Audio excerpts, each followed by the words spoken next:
여러분 안녕하십니까. 방송으로 보는 신문 아침의 매일경제 시간입니다. 요즘 한낮엔 성큼 다가온 봄을 피부로 느낄 수 있습니다. 하지만요, 아침 저녁의 일교차는 매우 큽니다. 따뜻한 겉옷은 잘 챙기셔야겠습니다. 그럼 오늘도 아침 신문 일면 기사부터 전해드리겠습니다. 매일경제 일면 톱 기사입니다. 반쿠팡연대, 쿠팡. 굉장히 요즘에 주목받고 있는 기업이죠. 근데 여기에 반연대를 한다는 거예요. 네이버 이마트 지분 교환이다 이렇게 돼 있습니다. 네이버 쇼핑 플랫폼 강점에 이마트 ssg.com 배송 시스템을 접목한다. 손을 잡는다는 겁니다.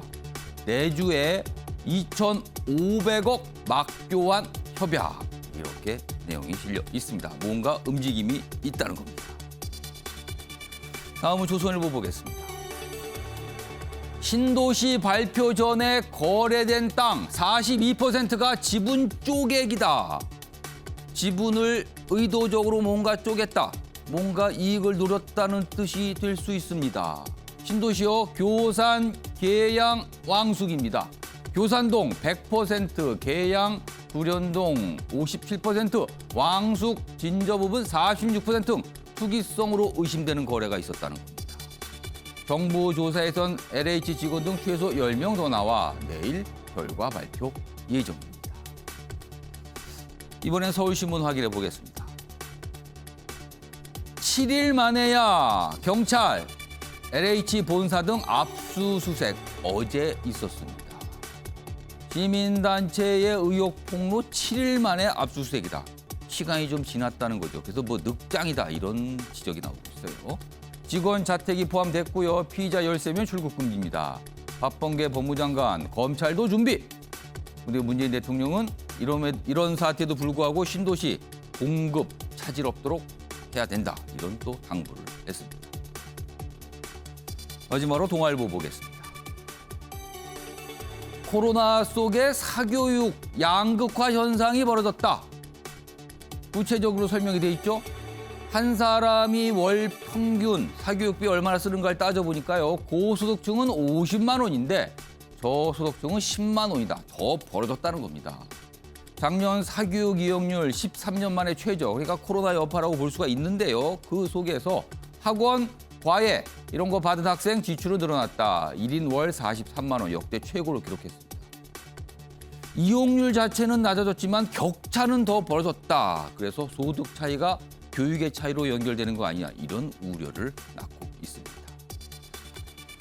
지금까지 일면기사 짚어봤고요. 오늘도 뉴스의 행간을 읽어주시기 위해 네 분께서 자리하셨습니다. 한 분씩 소개해드리겠습니다. 먼저 화면 가장 맨 왼쪽에 박수현 전 청와대 대변인 자리하고 계시고요. 그 옆에는 최양호 현대경제연구원 고문 오늘도 나오셨습니다. 그리고 세 번째 자리에는 조대진 변호사 자리하고 계시고 마지막으로 김병민 경희대 개공교수 나오셨습니다.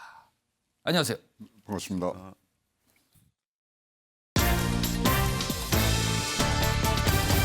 오늘 다룰 주요 이슈들을 네 가지 키워드로 정리했습니다. 아침을 여는 키워드 화면에 준비되어 있습니다. 첫 번째 키워드는 흔들리는 신도시입니다. 3기 신도시 정부가 야심차게 내놓은 정책인데요. 이 신도시 그 안에서 뭔가 문제가 발생한 거죠, 지금. 그래서 신도시 자체에 대한 불신이 커지고 있습니다. 신들리는 신도시, 이런 키워드고요. 두 번째는요, 사태론 모락모락. 역시 이번 LH 파문과 관련돼 있는데요. 변창흠 국토부 장관, 그 직전엔 LH 사장이었습니다. 책임론이 불거지고 있죠. 사퇴 주장도 나오고 있습니다. 세 번째 키워드는 깜짝 응원입니다. 여당의 대선 주자로 꼽히는 두 분, 강력한 주자 두 분이 있죠. 이재명 경기지사 그리고 이낙연 전 대표입니다. 어제 이낙연 대표 사퇴를 했죠. 대표에서 물러났는데 그 자리에 이재명 경기지사가 참석해 응원을 하는 말을 했습니다. 깜짝 응원. 그 의미를 좀 분석해 볼 예정이고요. 마지막 키워드는 대부의 귀환입니다. 브라질의 전 대통령 룰라. 브라질 법원에서 무죄가 나왔습니다. 자, 그렇다면 어떻게 될까요? 세계 각국이 지금 그 상황을 주목하고 있습니다. 자, 아침에 매일경제 본격적으로 출발하겠습니다. 첫 번째 이슈는요, 오늘도 LH 관련 내용입니다. 매일같이 언론을 통해서 의혹 기사가 쏟아지고 있습니다, 지금요. 그리고요, 이런 내용도 있습니다. LH 직원 집에서 개발 지도가 나왔다. 신도시 밖 투기도 조사한다. 두 가지 내용을 제목으로 담고 있습니다. 어제 경찰이 LH 본사 등 16곳 압수수색했죠. 뭐 그 과정에서 나온 것으로 지금 알려지고 있습니다. 땅 산 직원 13명 중 12명 출국 금지. 그리고요, 변창흠 국토부 장관, 도로 철도 개발 지역도 조사한다. 토지 몰수, 소급 입법 가능한지 검토한다. 이런 소급 입법 얘기가 나와요. 그러니까 원래 법이라는 거는 정한 이후부터 적용되는 거잖아요. 그런데 과거의 것도 적용하는 소급 얘기가 나오고 있습니다. 뭐 이건 또 논란이 있습니다. 법적으로요. 뭐 이런 기사가 오늘 소개되고 있습니다. 자, 다음은요. 이 변창흠 국토부 장관의 초점을 좀 둔 기사들이 있습니다. 보겠습니다. 어제 국회 국토교통위원회 회의가 열렸습니다. 그리고 여기 국토부 장관이 참석을 했죠. 많은 질문을 받았습니다. 국토위 LH 난타전이 됐다. 변창흠 책임질 일 있으면 책임질 것이다. 이렇게 얘기를 합니다. 의원들 상당수가 사퇴 얘기를 좀 꺼냈어요. 그러나 국토부 장관은 사퇴를 입에 담지는 않았습니다. 그러나 이렇게 책임질 일이 있으면 책임진다는 얘기입니다. 여야 질타에 고개 숙인 장관, 일부의 일탈 참담한 심정이다. 이 말이 또 논란이 됐습니다. 일부의 일탈이다. 지금 수사도 그렇고요. 여론의 시각은 일부라고 보지 않는 것 같아요. 그런데 이 얘기를 하면서 좀 논란이 됐습니다. 3기 신도시 토지 전수조사 주문엔 모든 필지 조사하겠다. 뭐 이런 대답도 내놨습니다. 자, 그럼 어제 국회에서 어떤 모습이었는지 확인해 보겠습니다. 이렇게 투기에 둔감한 국토부 장관에게 무엇을 더 기대하겠느냐. 그러니까 국민들이 당장 사퇴하라 이겁니다. 네, 저는 어떤 이유든 토지를 공적으로 개발하는 공기관 그리고 이제 국토부 직원이 투기를 해서는 안 된다는 거에 대해서는 한 번도 다르게 얘기한 적도 없고. 네, 오늘 LH공사 사장으로 2년간 재직하셨는데 사전에 뭐 사장으로서 조치한 게 있습니까? 네, 재직하는 기간 동안 공기업의 존립 이유는 투명성, 청렴이다는 얘기를 끝도 없이 했고.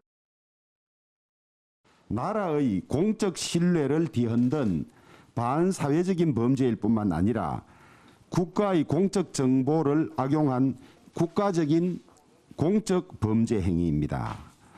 민주당과 문재인 정권이 가장 먼저 취해야 할 조치는 대통령의 사과와 직접적 관리 책임자이자 나아가서 감사기까지를 시도한 변창흠 장관의 해임입니다. 그리고 국정조사입니다. 자, 지금 야당을 중심으로 뭐 사퇴 얘기가 나오죠. 지금 해임 얘기도 나오고 그렇습니다. 다음 기사 하나 더 보겠습니다.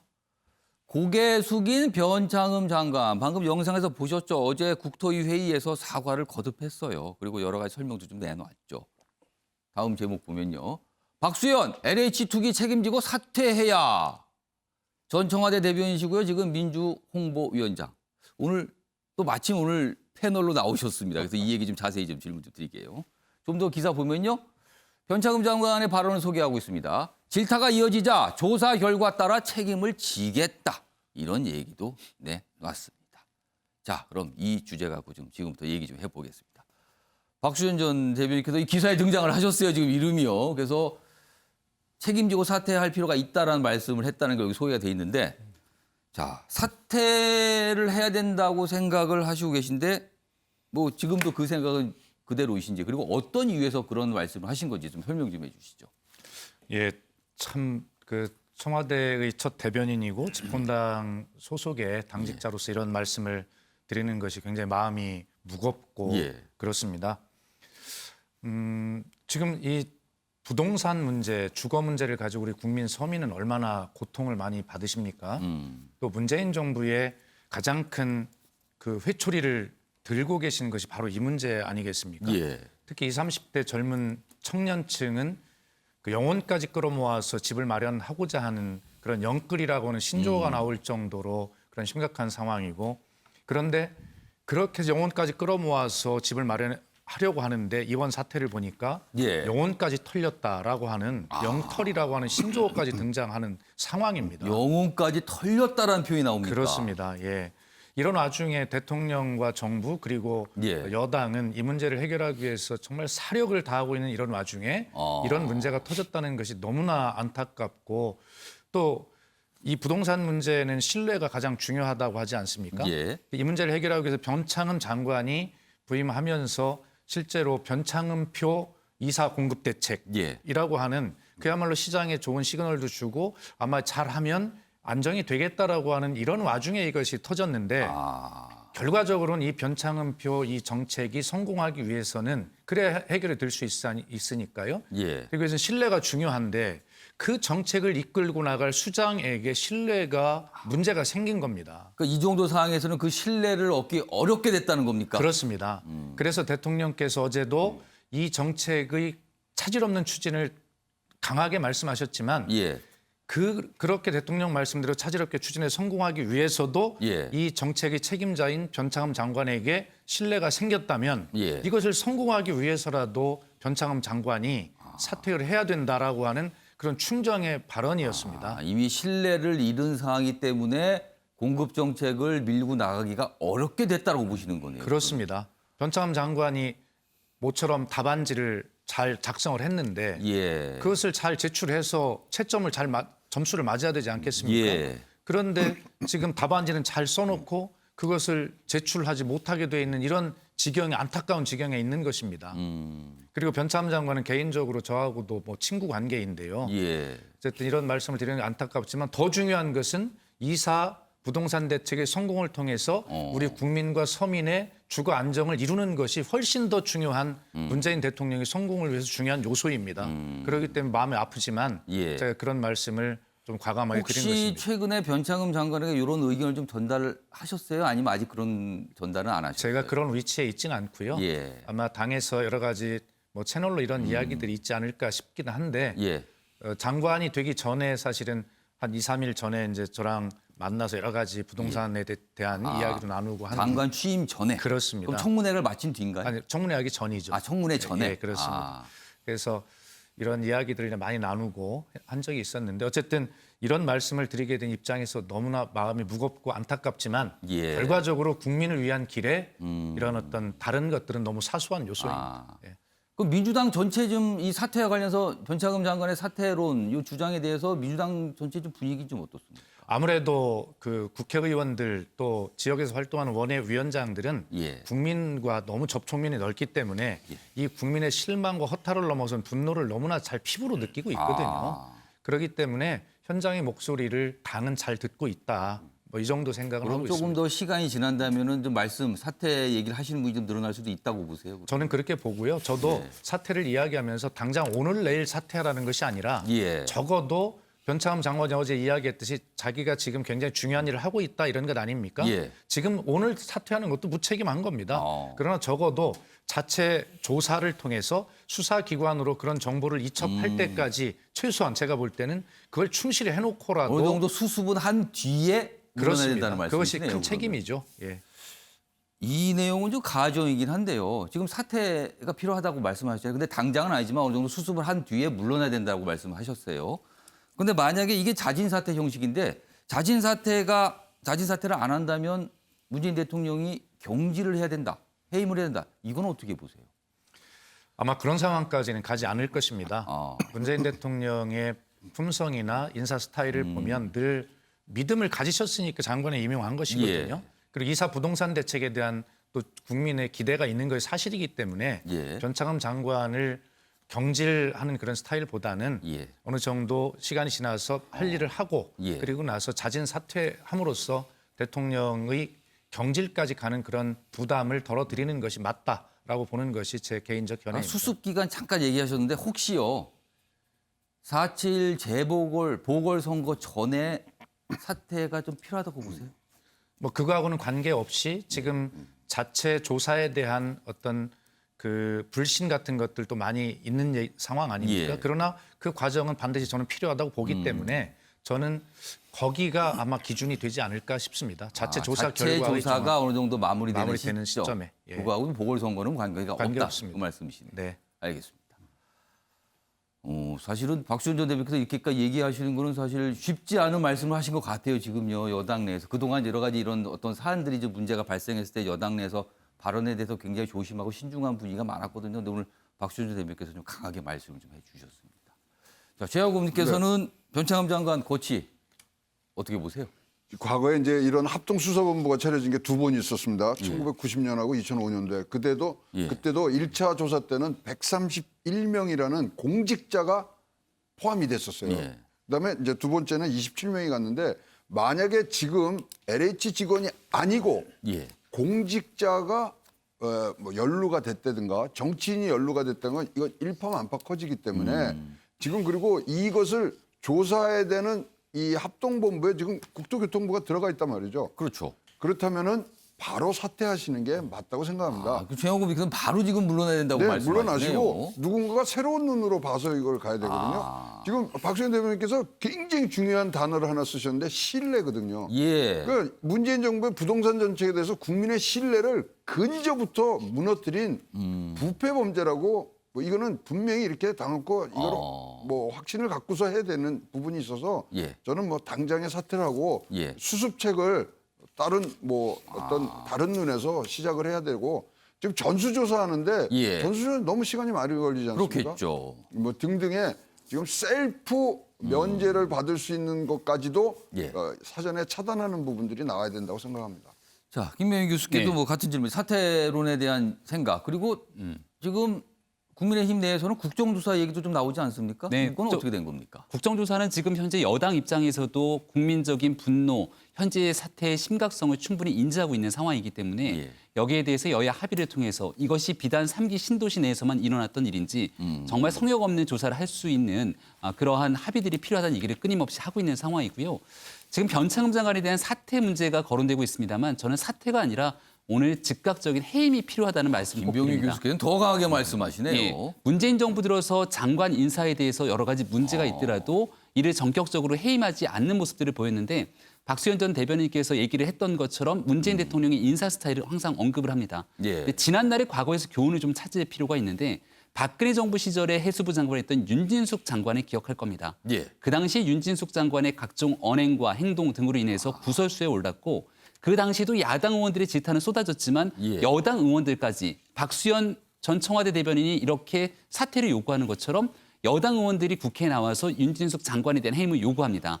결국 국무총리에 대한 건의들까지 나타나는 순간 속에서 대통령이 전격적인 해임 결정이 있게 되죠. 예. 사퇴와 해임에 대한 측면에서는 문재인 정부 들어서 첫 번째로 진행되는 장관 인사에 대한 전격 해임이라고 하는 중차대한 신호를 줄 때만이 예. 정부에서 이 정도로 공직기강 문제에 대해서 심각하게 바라보고 있고 이 문제를 통해서 사건 해결의 의지가 있구나 이렇게 바라볼 수 있게 만들 수 있는 상황이 전개가 될 겁니다.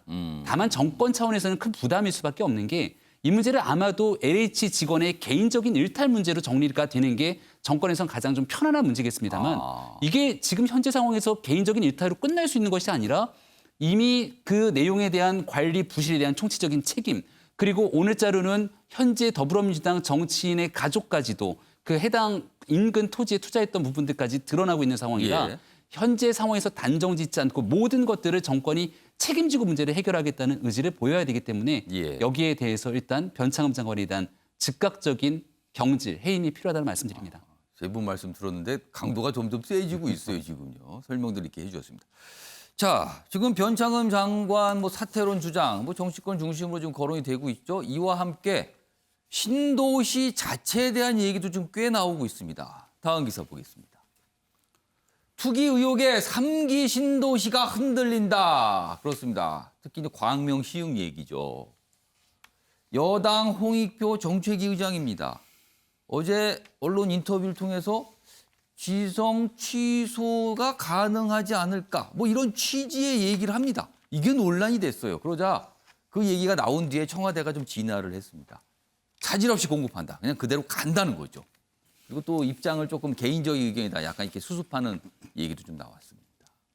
자, 그럼 이와 관련해서 홍익표 정책위 의장의 이야기 들어보겠습니다. 조사 결과, 1차 조사 결과가 나오고 계속 여러 조사가 있을 텐데 1차 조사나 한 2차 조사 결과에도 이게 상당히 이 비리가 예. 광범위하게 이루어졌다면 그런 가능성도 검토를 해봐야겠지만 일부 그렇게 많지 않은 경우에 그리고 이번 한 1, 2차 조사에 의해서 어느 정도 걸러냈다고 판단한다면 이 신도시 개발 문제를 늦출 수는 필요는 없지 않느냐 이런 판단이기 때문에요. 가능성은 저는 개인적으로 아직 뭐 그에 대해서 정부 차원의 정부 여당 차원에서 검토한 건 없지만 심각하다면 그런 가능성도 열어놓고 조사 결과를 좀 지켜볼 필요가 있지 않을까 생각합니다. 범위하면 검토해보겠다는 거고 현재로서는 차질 없이 신도시 계획을 추진하겠다는 게 당연히 기본 입장입니다. 두 가지 영상이었죠. 첫 번째 영상은 이제 언론 인터뷰고 두 번째 영상은 이 내용이 알려지고 청와대의 어떤 입장이 나오고 그리고 나서 이제 다시 해명을 좀 한 거죠. 기자들이 어떻게 된 겁니까? 물어보니까 뭐 개인적인 의견이다 뭐 이런 취지의 설명을 좀 내놓았습니다. 아무튼 논란이 좀 되고 있어요. 관련 기사 하나 더 보겠습니다. 비닐하우스 짓고 1년 넘게 아무것도 안 심었다. 저런 게 천지요. 광명 시흥지구 가보니 주민분들이 이런 얘기를 하신다는 거예요. 저런 이상한 비닐하우스가 많더라. 아무것도 안 심어졌네. 비닐하우스만 있다. 이게 뭔가 좀 이상하잖아요. 곳곳에 잡목 무성, 외지인 토지로 보인다. 저렇게 하면 보상금이 더 나온다네. 벌써 이 지역에서는 이런 얘기가 퍼진 거예요. 주민들 가짜 농사 꼼수에 혀 끌끌 이렇게 돼 있습니다. 공공택지 발표 직후 우후죽순이다. 비닐하우스는 이게 뭐 전형적인 어떤 투기 수법이다. 뭐 이런 얘기도 좀 있어요. 정부 속도전에, 그러니까 공급, 뭐 신도시 이런 거 속도전에 계획과 조사가 미흡한 거 아니었나. 그리고 깜짝 지정지 뒤탈난 거 아니냐. 뭐 이런 얘기입니다. 그러니까 역시 흔들리는 신도시 이 맥락에서 볼 수 있는 기사입니다. 자, 조대진 변호사. 네. 이 정도 상황에서 신도시 지정 취소 뭐 이런 목소리도 있거든요. 그리고 이게 또 한번 이렇게 정책을 정한 건데 이게 쉽게 취소할 수 있는 거냐 이런 또 반대도 있습니다만 취소해야 된다 이런 주장 이거 의견 어떻게 좀 갖고 계세요? 물론 이제 정책이 결정이 됐으면 쉽게 취소를 하면 정책의 신뢰성도 떨어지고 그렇죠. 정부의 그 방향에 있어서도 문제가 생기는 건 정부로서는 좀 사실입니다. 정책을 펴는데 타격을 입게 되죠 아무래도요. 네, 그리고 또 국민들이 정책에 관련된 신뢰성에도 이제 문제가 생기게 되는데요. 그런데 이제 지금 생각해 볼 문제가 현 정부가 그 문재인 정부에서 공정이란 그 단어를 되게 중요하게 생각하고 있지 않습니까? 그런데 지금 많은 공무원들이 끼어서 그 부당 이득을 취했다는 사실들이 지금 의심으로 지금 나타나고 있는 의혹들이 사실입니다. 아주 짙게 나오고 있어요 지금. 그런 상황에서도 만약에 이 신도시를 계속 주택 공급이라는 이유로 밀어붙인다면 물론 주택 공급의 측면에 있어서는 도움이 되는 부분이 있겠지만 예. 국민들이 정부를 바라보는 그 공정성에 관련된 신뢰에 관련된 그 부분이 상당한 타격을 입게 될 것이고 이런 부분들이 전국적으로는 정권 자체에도 부담이 많이 될 수밖에 없는 상황으로 보입니다. 그렇기 때문에 국민들에 대한 신뢰를 회복시키기 위해서는 정책이 어느 정도 조금 차질이 있더라도 신도시를 밀어붙일 것이 아니라 사실상 이렇게 계속 밀어붙인다면 그 득보는 사람들은 공무원들밖에 안 되거든요. 그러니까 그런 부분들을 감안을 해서 일반 국민들이 바라보는 기준에서 신도시에 관련된 취소까지도 좀 고려해야 될 필요가 있다고 보여지고요. 선례가 있느냐 없느냐에 관련돼서도 또 그 논의가 있을 수 있는데 이기 신도시 때 정확한 부분은 그 장소는 기억이 안 나지만 취소 선례가 있었던 걸로 생각이 됩니다. 과거에 뭐 네. 취소한 경우가 있기 때문에. 네, 있기 때문에 되돌려서 국민의 신뢰를 회복하고 공정이란 가치를 다시 한번 되새길 수 있도록 이렇게 추진하는 것이 낫다고 저는 보여집니다. 그러니까 지금 이 신도시 관련해서 3기 신도시 관련해서 투기 의혹을 하는 게 이제 LH 공사 직원들 그리고 지금 계속 언론 통해서 뭔가 이렇게 폭로 기사들이 나오잖아요. 뭐 공무원들이 관련돼 있는 거 아니냐 이런 의혹 기사들이 계속 나오고 있습니다. 그러니까 이게 좀 불신을 받고 있는 상황인 거죠. 지금 뭐 조대진 변호사는 이게 취소 이거 좀 생각해 봐야 된다 이 말씀하셨는데 어제 청와대 입장 화면을 좀 보겠습니다. 청와대 입장이 좀 어제 좀 나왔는데요. 그러니까 어제 홍익표 정책위 의장이 오전에 언론 인터뷰에서 가능성 얘기를 하고 청와대가 약간 수습하는 얘기를 했어요. 이겁니다. 문 대통령 이사 부동산 대책 차질 없어야 한다며 투기는 투기대로 조사하되 정부 대책에 대해 신뢰 흔들려서는 안 된다고 말했다. 여기서 말한 신뢰는 정부가 한번 정했으면 계속 간다. 어떤 일관성을 강조하는 부분이죠. 그럼 문재인 대통령의 입장은 그대로 가겠다는 걸로 지금 보입니다. 지금 이 상황입니다. 최영호 의원님. 네. 신도시 지정 취소 문제 어떻게 생각하세요? 뭐 딱히 신도시는 아니지만 과거 사례 중에 가장 크게 기억나는 건요. 예. MB 때 예. 대규모로 보금자리 주택을 지정을 하고 정권이 끝난 후에는 완전히 흐지부지 됐거든요. 그리고 지금 이제 신도시도 가더라도 이건 분명히 여기에 대해서 주민 설명회라든가 뭐 이런 것들이 여러 차례 하거든요. 주민 설득 작업이 하는데 그렇죠. 하겠죠. 그걸 넘어가겠습니까? 그리고 이제 2023년에 청약이 시작되는데 예. 그 사이에 어떤 형태로든지 일단은 문재인 정부는 끝나죠. 그러면 과거 다음 정부가 이거를 이어서 갈 거냐 말 거냐를 결정해야 되는데 다음 정부로서도 굉장히 부담스럽다는 부담이죠. 거네요. 그러면은 지금 뭐 이거를 만약에 조금 안 하는 쪽으로 간다 그래도 예. 큰 흠이 안 되는 부분들로 이게 전락할 수가 있고요. 이제 이기 신도시도 보시면요. 예. 뭐 양주나 파주, 오산 이런 데도요. 흐지부지 하지만 10년 후에나 이게 이기 신도시로 지정이 된 후에 10년 후에나 그때서야 이제 개발이 시작되는 부분들이 있거든요. 예. 만약에 이걸 계속 살린다고 결정을 하더라도 예. 굉장히 오랜 시간이 지난 다음에 실행이 될 것이고 다음 정권에서 어떤 식으로든지 이 부분은 판단을 해서 예. 분명히 어떤 조치를 취하지 않을까. 근데 MB 때 예. 대규모 보금자리 주택 그런 것들이 분명히 겹치는 부분들이 있을 것으로 생각을 합니다. 그러니까 이 상황에서 이것도 쟁점으로 떠올랐어요. 이 신도시 어떻게 하겠습니까? 이거 어떻게 해야 됩니까 지금요? 상황이 이런데 뭐 이런 이슈들이 좀 불거진 것 같습니다. 자, 다음 주제는 LH 역시 관련 있는데요. 수사 문제입니다. 수사 문제. 이번에 불거진 이 LH 파문이요. 여러 갈래의 쟁점을 좀 낳고 있어요. 그 한 갈래입니다. 지금 수사 중이죠. 그런데 개념 모호한 검경협력회의. 검경협력하라 이런 지시가 있었어요. 그런데 이게 모호하다는 거죠 지금. 왜냐하면 검찰의 수사권 상당 부분을 좀 경찰로 넘겨줬고요. 검찰은 아주 제한적인 범위 내에서만 할 수 있어요. 이번 사안은 검찰이 나설 수가 없는 상황입니다. 오늘 총리 주재로 LH 문제를 논의합니다. 여기에서 수사 문제가 논의가 될 걸로 보여요. 근데 지금까지 보면은 지금 이런 논의하고 뭐 검경 협력 얘기가 나온 게 대응 시기도 늦고 방식 자체가 모호해서 검찰이나 경찰이나 다 이거 어떡하죠? 난감하고 뭐 이런 상황이라는 지적이 있어요. 여기 보면 뭐 그런 내용들이 좀 쭉 소개가 좀 돼 있습니다. 자, 그럼요. 이와 관련해서 어제 법무부 장관의 한 가지 모습이 영상으로 좀 있는데요. 확인해 보겠습니다. 오늘 압수수색 영장 집행을 하는 거 보니 뭐 경찰의 수사 의지에 대해서는 뭐 의심의 여지가 없고요. 검찰이 갖고 있는 수사의 방향과 법리 또 노하우 같은 것은 아까 말씀드린 대로 내부적으로 잘 소통하고 있는 것 같아서 뭐 현재 단계로서는 크게 걱정할 일은 아니다 하는 생각이 들고요. 자, 지금 이 사안이 이 LH 문제 수사에 검사가 수사를 할 수 있게 해야 되는 것이냐? 아니면 지금 수사권 조정이 됐는데 그냥 그대로 가서 검찰은 그냥 지원 정도 해주고 수사는 경찰이 알아서 해야 되는 것이냐? 뭐 이 문제가 지금 불거졌어요. 다음 기사 보겠습니다. 검수완박 불똥. 이 말 참 유행어가 됐죠. 검찰 수사권 완전 박탈의 약자입니다. 만들어낸 약자죠. 검수완박 불똥이 튀었는데 여당 내부에서도 LH 수사에 검사 투입시켜야 된다. 뭐 파견 형식이라도 투입해야 되는 거 아닙니까? 이런 얘기가 나온답니다. 여기 보면은 뭐 진성준 의원 뭐 등등등 이런 얘기했다. 이렇게 좀 소개가 돼 있고요. 당 지도부는 이거 검찰이 수사할 사안 아니다. 고수. 이렇게 합니다. 그러니까 지도부 입장에서는 수사권 조정 어렵게 해놨는데 이게 자칫 흔들릴 수 있다. 뭐 이런 판단을 한다는 거죠, 지금.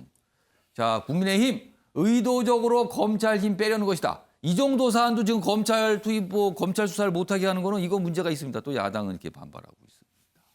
자, 그럼요. 이와 관련된 영상도 한 가지 있는데요. 확인해 보겠습니다.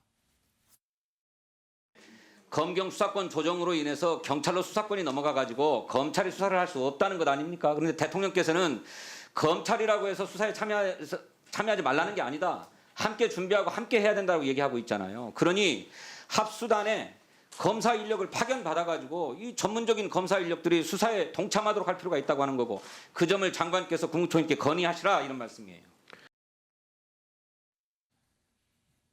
그러니까 사실 지금 검경 수사권 조정안이 이루어진 상황에서 여당 내에서 저런 목소리 나오는 것도 약간 좀 뭐랄까 예상하지 못했던 발언일 수 있어요. 자, 박수현 전 대변인. 이번 수사에 검찰 참여, 그러니까 검찰이 수사할 수 있게 해주는 부분, 이거 어떻게 생각하세요? 그 답변을 드리기 전에 먼저 말씀드리고 싶은 게 있는데요. 지금 이렇게 국민적 분노에 직면한 상황에서 투명하고 빠른 조치가 필요하지 않습니까? 그렇습니다. 그런데 그렇게 지금 가고 있는데 바로 여러 가지 문제들을 지적하고 보완을 요구할 수는 있지만 근본적으로 검찰, 경찰이 수사권 조정 문제를 가지고 이 문제 들고 나오는 것은 결과적으로 검경 수사권 조정이 잘못됐다라고 하면서 뭐 그렇게 해서 이 문제를 다른 본질을 흐리게 하는 어떤 다른 정치 공세라고 저는 생각합니다. 그리고 검경 수사권 조정은 여당만 한 것이 아니라 이것은 여야가 국회에서 국민적 합의로 그렇게 조정을 한 것이고 시대적 소명이거든요. 그런데 그렇게 어떤 대통령도 걱정하듯이 이 수사권 조정이 안착되는 시점에 사실은 이런 대형 사건이 발생한 것입니다. 사실은 여권으로서는 약간 좀 굉장히 곤혹스러운 이슈가 터진 그렇습니다. 거예요. 지금요. 그 시험대에 오른 것이죠.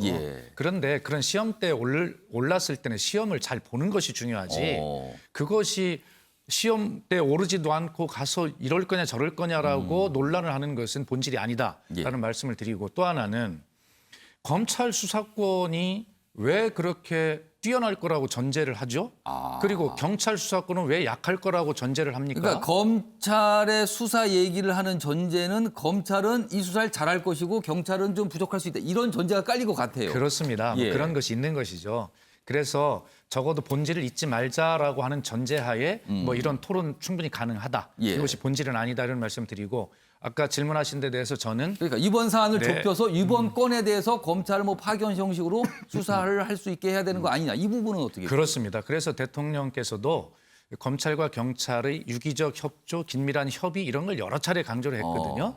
그래서 어쨌든 새로 설계된 제도를 지켜나가되 그러나 검찰과 경찰은 협력적 관계를 할 수밖에 없는데 그럼 어떻게 협력하라는 거냐라고 또 그렇게 물어요. 그렇습니다. 어떻게 협력을 해야 되는 것인가. 그 협력의 형태가 저는 진성준 의원이 이야기했듯이 필요하다면 정말 그 고도로 어떤 그 전문화된 부분에 검찰의 집적된 수사력이 도움이 필요하다면 그런 분야에서 최소한 그런 범위로 검찰의 수사 인력을 파견받아서 함께 가는 것도 새로운 모델을 쓰는 좋은 방법이다. 저는 그렇게 생각합니다. 그럼 합동특별수사본부에 검찰 인력이 파견이 돼서 수사에 참여할 수 있는 거 이것도 방법일 수 있다라고 보시는 당연히 그렇습니다. 그리고 이걸 수사본부에서 강제 수사를 하다 보면 당연히 공직자가 개입됐을 개연성도 있을 수 있어요. 그렇죠. 그러면 그 부분은 바로 검찰이 직접 수사할 수 있는 6대 중대 범죄에 해당이 되거든요. 고위공직자가 등장할 경우는 가능합니다. 그렇습니다. 그렇기 때문에 이것이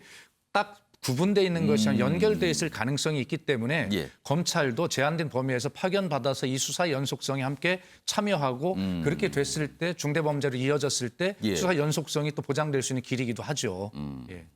조대인 변호사는 검사 파견 문제 어떻게 보세요?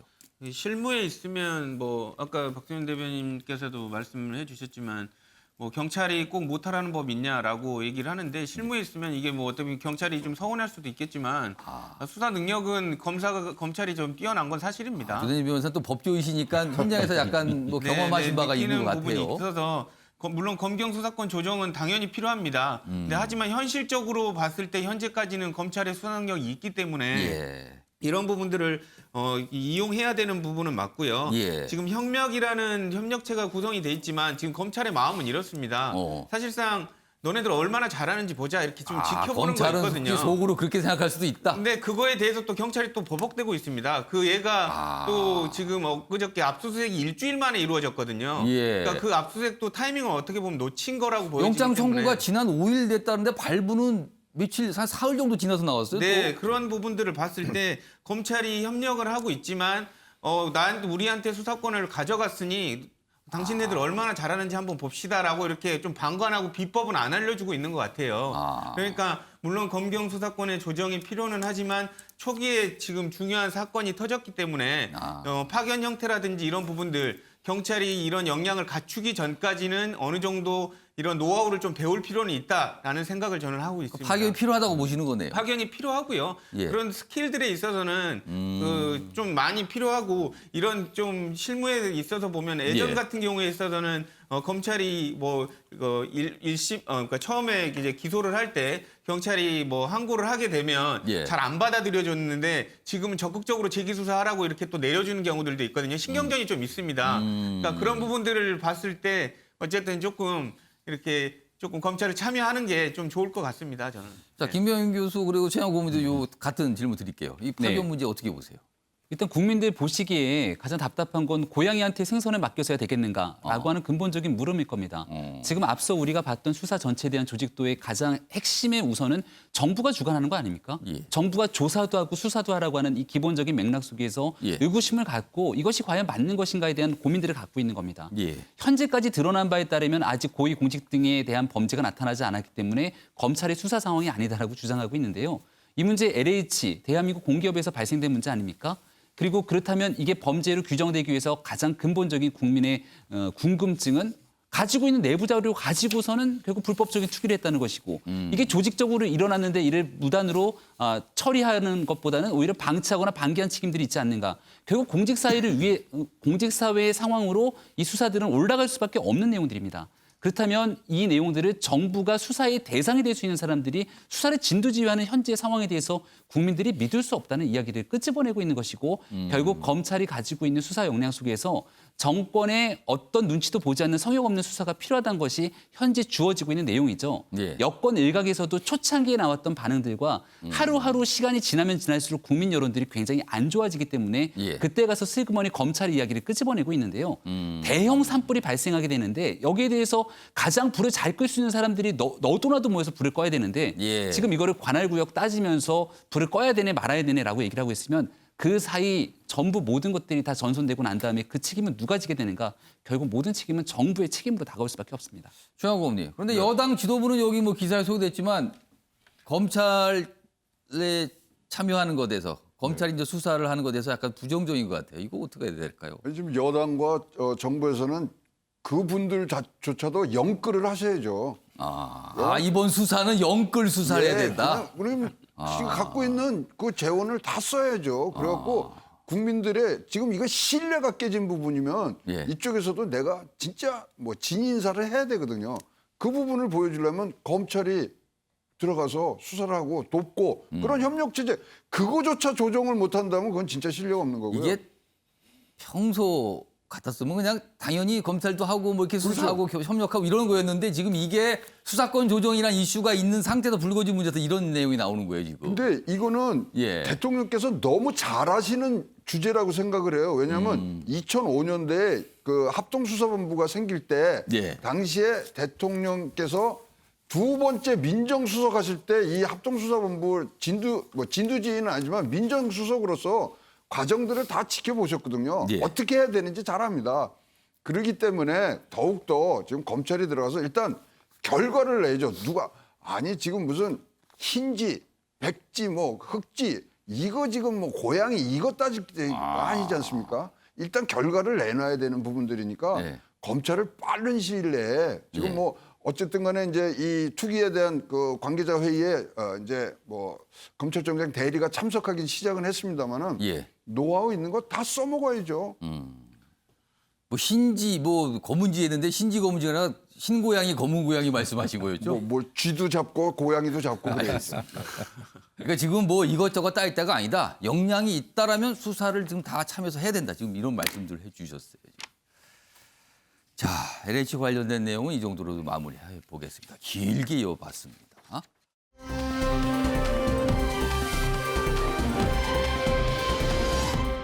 다음은 정치권 소식인데요. 어제 이낙연 더불어민주당 대표가 당대표직에서 사퇴를 했습니다. 그러니까 대선 출마를 위해서죠. 1년 전에, 대선 1년 전에는 대표에서 물러나야 되는 거거든요. 그게 규칙이거든요. 자, 그래서 사퇴를 했는데 그 내용 좀 다뤄보겠습니다. 이낙연 퇴임 날 이재명 깜짝 응원을 했다. 이 기사가 이렇게 나온 이유는 두 인물은 경쟁자 아닙니까? 이게 뒤에 깔려 있어요. 그런데 깜짝 응원했다. 그리고 윤석열 맞서 우리는 원팀임을 과시했다. 공동의 어떤 대응을 해야 되는 인물이 등장했다 이거죠. 그래서 원팀 이렇게 된 겁니다. 여기 보면 이낙연 대표 192일 만에 당대표직에서 물러났다. 문재인 정부 성공에 최선됐다. 이렇게 자평을 좀 했습니다. 그리고 여러 가지 뭐 이런 일을 했다라고 성과를 꼽았어요. 그리고 이재명 지사 당무회의가 어제 열렸는데 이례적으로 참석을 했습니다. 뭐 참석을 하면 안 된다는 건 아니지만요. 참석 자체가 좀 이례적이라는 거죠. 그러면서 응원 메시지를 합니다. 덕담 수준 이상으로 보여요. 지금 내용이. 자, 그럼 어제 두 인물 어떤 얘기를 했는지 확인해 보겠습니다. 부산의 중소기업인 한 분이 건배를 하시면서 건배사로 화이팅을 했어요. 화는 화내지 않고 이는 이기려 하지 않고 팅은 튕기지 않는 것이 이 총리의 이미지다. 그렇게 설명을 하셨어요. 앞으로 제가 좀 거친 유머를 많이 하게 될 거예요. 그 지지율이 하락한 것은 저의 부족함과 정치의 어려움 때문이었다고 생각합니다. 그리고 그것은 당연히 겸허하게 받아들여야 한다 이렇게 판단합니다. 우리 이 대표님 마지막 당무회의여서 그간에 고생하셨다는 말씀도 좀 드리고 감사했다는 인사드리러 왔습니다. 우리 이낙연 대표님께서 어려운 시기에 큰 성과를 내셨고 또 당을 안정적으로 잘 이끌어 오셔서 제가 당원이 한 사람으로서 그 혜택을 보았기 때문에 감사 말씀 겸 또 그동안 고생하셨다고 박수 쳐 드리려고 일부러 왔습니다. 일부러 시간 내셔서 커피도 한 잔 주시고 아주 서로 좋은 말씀 많이 나눴습니다. 박수 쳐 드리기 위해서 왔다 이렇게 설명했습니다. 그래서 깜짝 응원이다 이렇게 돼 있죠. 그런데 여기 보면 이 기사 두 번째 큰 제목이죠. 윤석열에 맞서 우리는 원팀을 과시한 거냐 이렇게 해석을 하고 있어요. 이와 관련된 기사가 하나 더 있습니다. 보시죠. 대표직 내려놓은 이낙연 신봉지 악세와 대권 시도 이제 본격적으로 대권 행보한다 뭐 이렇게 돼 있고요. 그런데 여기 보세요. 이낙연 대표 기자들이 이낙연 대표에게 윤석열 전 총장 얘기를 안 물어보지 않죠. 질문이 나왔습니다. 윤석열 전 총장에 대해서 국민 마음은 늘 움직입니다. 국민 마음은 움직입니다. 그러니까 지지율 얘기를 한 것에 대한 답이 이래요. 지금요. 요 얘기가 나왔고요. 다음은 이재명 지사 관련된 기사가 좀 하나 있는데 그 내용도 좀 보겠습니다. 다음입니다. 여기 보면 뭐 윤석열 리더십 이렇게 나왔어요. 뭐 요 내용 좀 이따 다뤄보고요. 자, 그럼 어제 이낙연 대표도 그렇고 이재명 지사도 그렇고 윤석열 전 총장 관련 질문을 좀 받았거든요. 어떤 대답을 했는지 확인해 보겠습니다. 이게 뭐 지지율이라고 하는 게 바람 같은 것이어서 언제 또 갈지 모르는 것이 아니겠습니까? 그래서 저는 열심히 제게 맡겨진 도정 열심히 하도록 하겠습니다. 윤 총장 입장에서 뭐 어떤 일을 하실지는 잘 모르겠습니다만 이제 일반적인 예측으로 보면 당연히 정치를 하실 것이고요. 다만 구태 정치 하지 마시고 잘하기 경쟁 같은 좀 미래지향적인 정치를 해주시면 우리 국민들에게도 국가에도 또 본인에게도 도움이 되지 않을까 생각합니다. 이 정치인 윤석열은 만약에 대선에 나온다면은 그 장단은 좀 어떻게 보시는지 궁금합니다. 우선은 그런 말씀을 드릴 만큼 그분을 잘 모릅니다. 검찰총장 임명장 받고 바로 그 다음 날 총리실에 인사하러 오셨던 것, 그것이 제가 그분을 접촉한 전부입니다. 그 정도의 접촉 가지고 사람을 평가한다는 건 오만한 일이라고 생각합니다. 네. 국민의 마음은 늘 움직이는 것이지요. 네. 발언들 연속해 들어가는데 의미심장한 대목들이 많아요 지금요. 일단 박수현 전 대변인께는 이재명 경기지사가 이낙연 전 대표 사퇴하는 날 응원하러 왔다, 박수 쳐드리러 왔다 이렇게 얘기를 했어요. 깜짝 응원의 의미는 뭘까요? 저는 이재명 지사의 탁월한 정무적 감각을 보여주는 정무적 감각. 예, 그런 일이다 이렇게 평가를 하는데 우선 우리 매일경제신문만 봐도 예. 딱 그 사진을 양분하고 있지 않습니까? 예. 원래 어제는 어떤 날이냐면 이낙연 대표가 당 대표직을 사직하는 날이면서 본인의 191의 성과를 혼자 굉장히 그 정리하는 날입니다. 가장 주목을 받을 수 있는 날이죠. 그렇습니다. 예. 그리고 그에 맞추어서 어제 사실은 지금 말씀드린 대로 본인의 대표적인 브랜드인 신복지 체계 중 하나인 국가 돌봄 책임제라고 하는 그러한 그 특강을 하는 날이었어요. 거기에 그렇습니다. 현역 국회의원들만 83명이 간 것 아닙니까? 예. 그래서 그 모든 것들이 이낙연 대표의 성과와 앞으로의 비전이 기사를 다 차지해야 되는데 딱 그 당무회에 이례적으로 참석하는 거 하나 가지고 기사를 양분 딱 한 겁니다. 그럼 뭡니까? 그럼 어떻게 되면 이게 뭐죠? 그러면은 그러니까 다른 사람이 깔아놓은 어떤 자리에 본인이 가서 빛이 났다 이런 뜻입니까? 그다음에 또 윤석열 총장이 사실은 지금 굉장히 스포트라이트를 받고 있는 중 아닙니까? 예. 그 와중에 딱 한 번의 등장으로 저렇게 모든 자신의 존재감을 다 보일 수 있는 아주 정무적으로 뛰어난 선택을 한 날이다 이렇게 보고요. 그러면은 그 정무적 선택의 방향은 본인을 위해서입니까? 그래서 이런 거죠. 첫 번째는 이제 속으로는 야 이게 이낙연 대표가 오늘을 다 혼자 독차지하고 또 윤석열 총장이 또 내가 가만히 둘 수 없다. 내가 딱 존재감을 보여야지. 이런 이제 뭐 우스갯소리 속생각도 있었겠지만 정치는 당연한 거 아닙니까? 그러나 겉으로 보면 대표님 수고 많이 하셨습니다. 라고 그렇게 정말 감사드리는 그런 모양은 그렇지 않습니까? 그러면서 이제 여론조사를 지금까지 1위를 쭉 달려왔던 그런 여유 있는 주자로서의 품을 크게 당원들에게 보여주는 뭐 그러한 또 제가 볼 때는 3득의 효과를 가져온 결과적으로 겉으로는 그러니까 이낙연 대표를 위해서 박수 쳐드려 왔습니다라지만 실제 또 따져보면 실제적인 이익은 챙길 거 다 챙긴 거다. 이런 뜻인가요? 지금? 그런 훌륭한 어제 보석을 한 거죠. 그래서 정무적으로 탁월했다. 이렇게 보시는 거네요. 그러면서 지금요. 결론은 윤석열 총장을 향해서 민주당은 굳건하다. 우리 둘이 원팀이다라고 하는 것도 확실하게 아주 메시지를 중요하게 보여줬다고 생각을 합니다. 뒷부분은 살짝 곁들이신 해요. 앞부분에 약간 방점이 있으신 것 같고 보니까. 자, 지금 이 깜짝 응원의 의미를 분석해 주셨고요. 윤석열 검찰총장의 최근에 굉장히 높게 나온 지지율과 관련해서 질문을 받고 이낙연 전 대표, 그다음에 이재명 경기지사 두 분 다 얘기를 했잖아요. 지금 근데 국민의 마음 움직이는 것이다. 그리고 뭐 지지율 그런 거 뭐 이게 뭐 한순간 지나갈 수 있다. 뭐 이런 취지의 얘기를 했는데 최영하 고문님. 네. 아무래도 신경이 좀 쓰이나요? 신경 쓰이고요. 어저께는 그 대신 사실 뭐 어떤 자리가 하나가 이제 움직이면 이임식이 있지만 취임식이 있지 않습니까? 취임식 하러 오신 것 같아요. 어저께 이재명 지사는. 자, 취임식이요? 무슨 취임식입니까? 지금부터 당은 제가 끌고 가겠습니다. 그런 또 의미를 읽으신 거예요, 그걸? 그거죠. 이임식과 취임식이 같은 날 이루어지잖아요. 그리고 뭐 이낙연 전 대표가 얘기했지만 국민의 마음을 움직이는 거라 그랬는데 1년 전에 뭐 국민의 마음이 24.6% 갔는데 어저께 물러나시는 날은 13.8%로 마음이 움직였거든요. 그 마음 떨어진 만큼은 제가 갖고 가겠습니다. 이재명 경기도지사. 이렇게 된 거죠. 이재명 지사 그렇게 생각할 수도 있다. 네.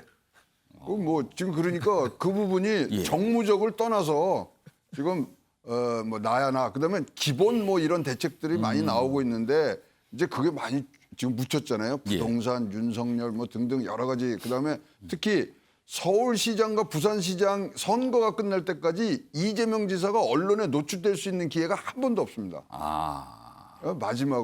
마지막은 아니겠지만 하여튼 뭐 기회가 생겼을 때 가서 이제 한번 한 것 같고요. 그렇다면 지금 두 사람이 원팀 얘기를 했지만 예.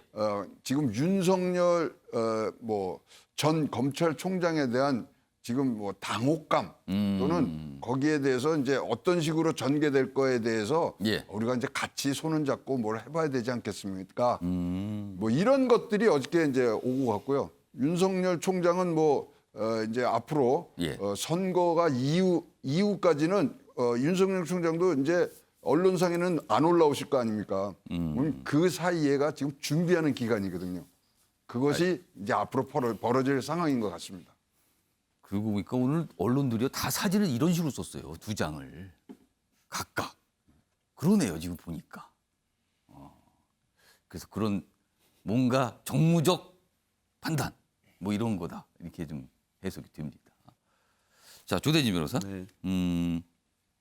이른바 이제 통상 뭐 언론에서 이렇게 표현을 하죠. 이낙연, 이재명 이렇게 쓰는데 윤석열 전 총장이라는 존재 지금 굉장히 신경이 쓰이는 상황인가요? 어떻게 해석하세요? 저는 두 분이 별로 신경 안 쓸 거라고 보이는데요. 아, 신경 안 쓴다. 왜냐하면 이낙연 전 대표와 이재명 지사의 공통점이 있습니다. 예. 그러니까 지지율이 엄청 올라갔다가 빠졌던 경험들을 가지고 있거든요. 그렇죠. 이재명 지사도 과거 대선 때 한번 올라갔다 빠진 경험이 있죠. 실질적으로 이재명 지사 같은 경우는 팟캐스트 같은 데 나오셔서 그런 얘기를 하신 적이 있어요.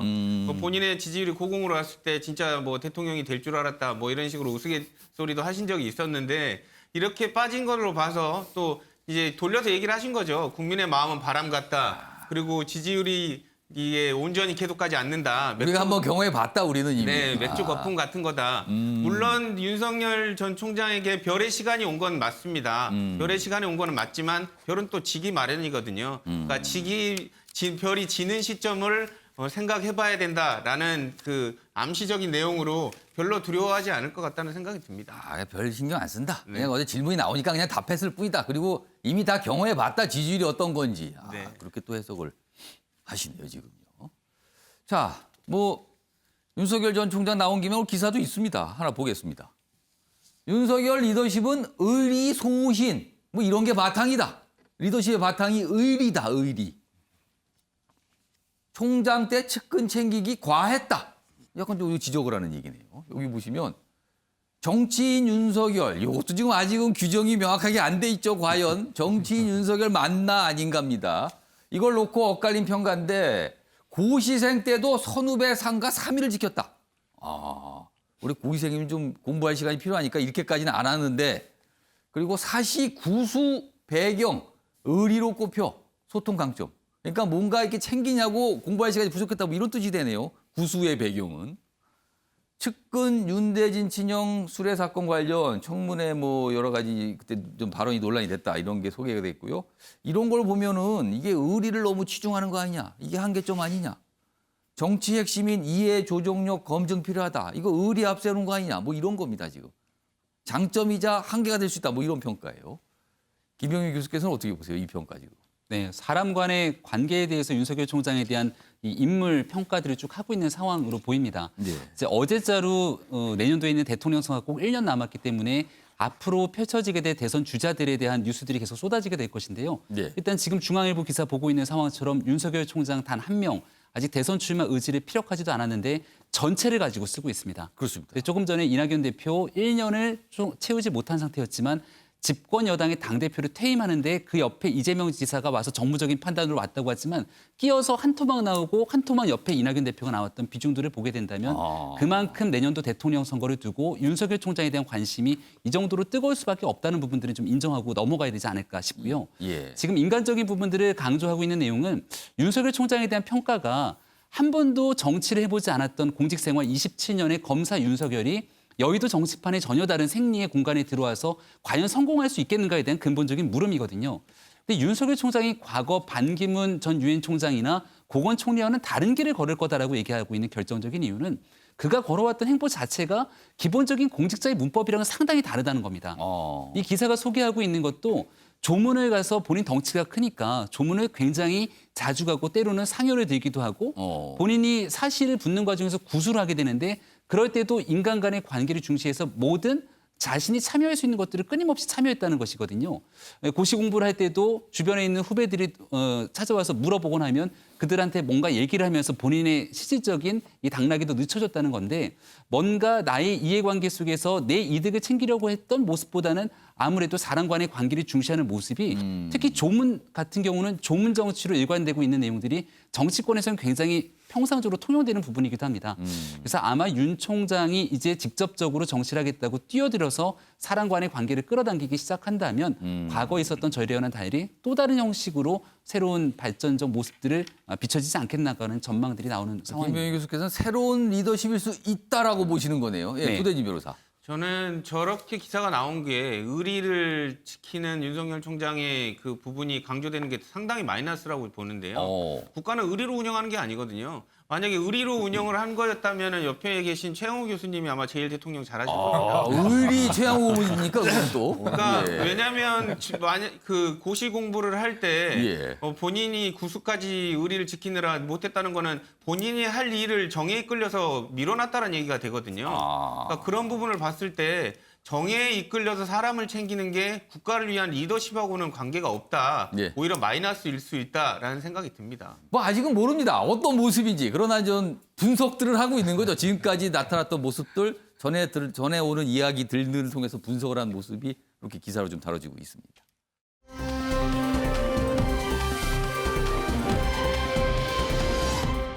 자, 다음은요. 내 삶에 영향을 주는 경제 이야기, 경제 브리핑 순서입니다.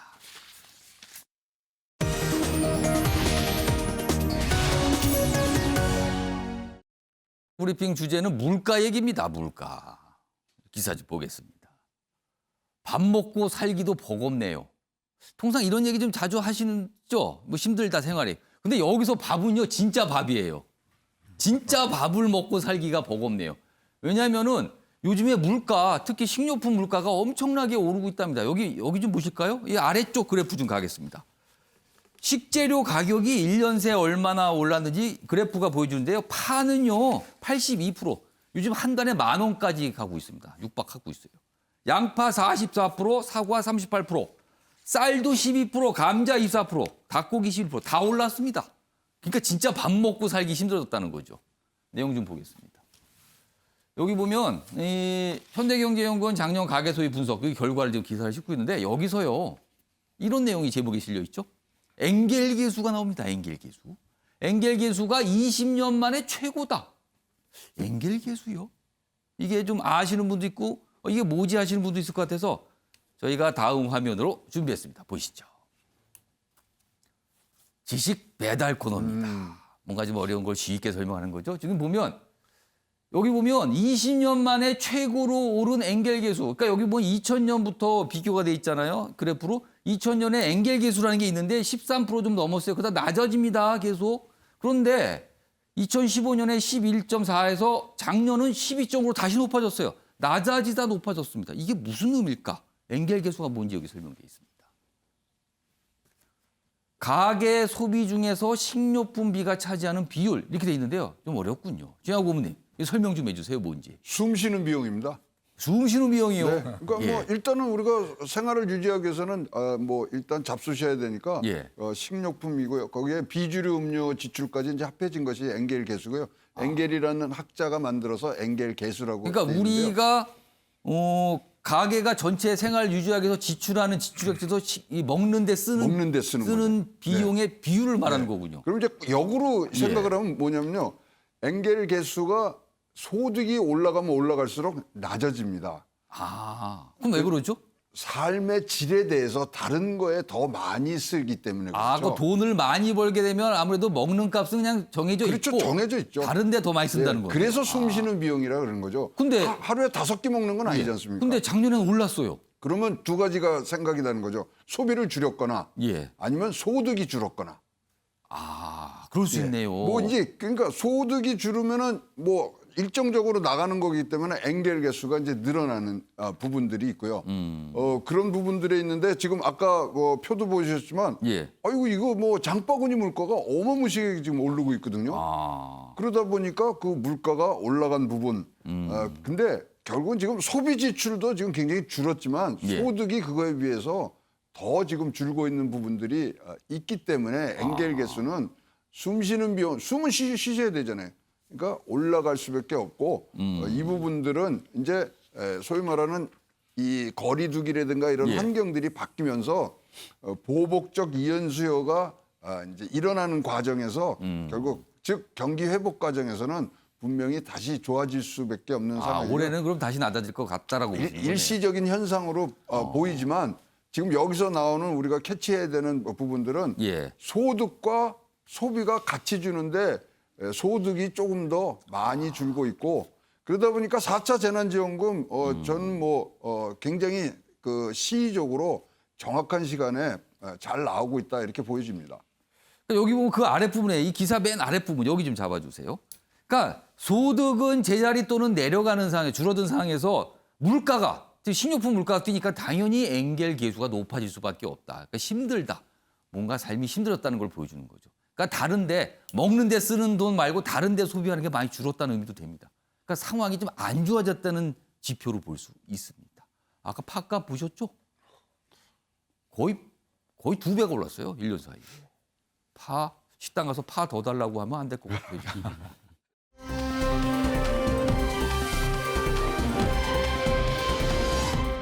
룰라 전 대통령, 브라질 전 대통령이죠.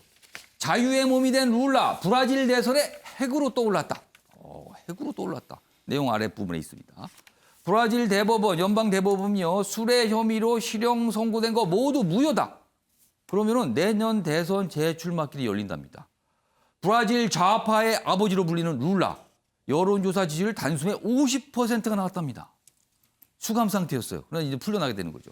대통령 재임 때 경제를 살렸다는 평가, 방역 실패 현 대통령 재선 가도에 변수가 생겼다는 겁니다.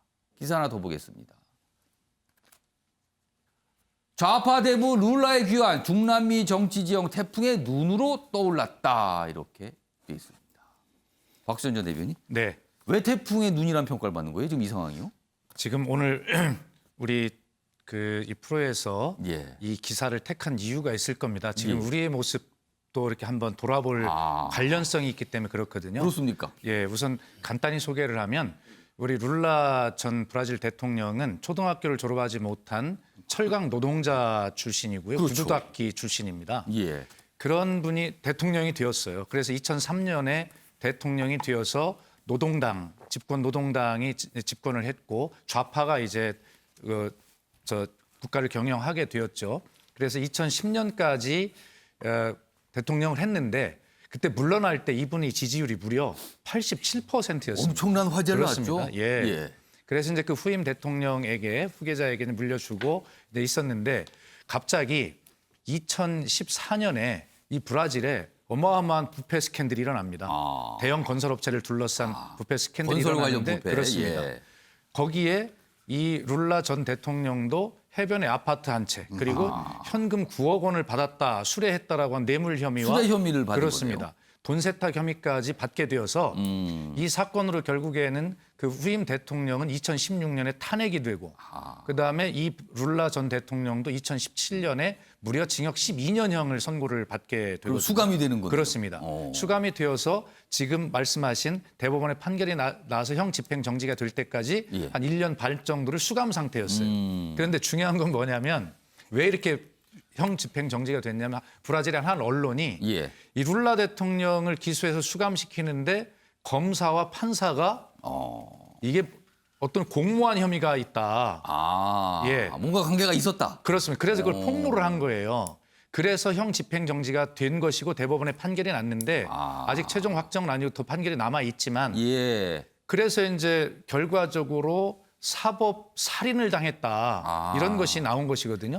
그래서 우리도 지금 현재 이제 검찰개혁, 사법개혁 이런 와중에 있는데 결과적으로 검사와 판사가 공모를 해서 한 전직 대통령을 구속시켰다라고 브라질 하는 사례가 것이 그랬다는 거네요. 어마어마한 거 아닙니까? 근데 더 재밌는 것은 그때 그런 판결을 했던 판사가 예. 그 탄핵을 시키고 들어선 후임 이제 우익 정권이죠. 예. 우익 정권의 법무부 장관을 했는데 이분이 바로 다음 대통령에 나가겠다라고 하는 대통령 후보로 거론이 됩니다. 뭐가 복잡하네요. 복잡하죠. 예. 예. 그래서 그렇게 보면 사법 정의를 실현해야 될 판사가 뭔가 이렇게 해서 본인의 정치적 예. 꿈을 간 거 아니냐라고 하는 이런 것인데 현재 우리 대한민국 상황과 시사하는 점이 여러 가지 있다 이렇게 보겠습니다. 그렇고 보니까 또 브라질 민심도 나눠져 있고요. 그래서 그렇습니다. 예. 대선에 핵 태풍으로 떠올랐다 이런 평가를 받고 있습니다. 자, 정보가 있어야 돈을 버는 세상입니다. 다만 그 정보는 정당하게 그리고 공정하게 얻은 것이 합니다. 요즘요, 나란 일을 하면서 알짜 정보를 통해서 투기를 했다는 의혹이 일파만파입니다. 국민을 허탈하게 만드는 이번 사안, 우리 사회 초민감 이슈인 공정 문제를 또다시 건드린 것 같습니다. 아침의 매일 경제 오늘은 여기서 마무리합니다. 시청해 주신 여러분 고맙습니다.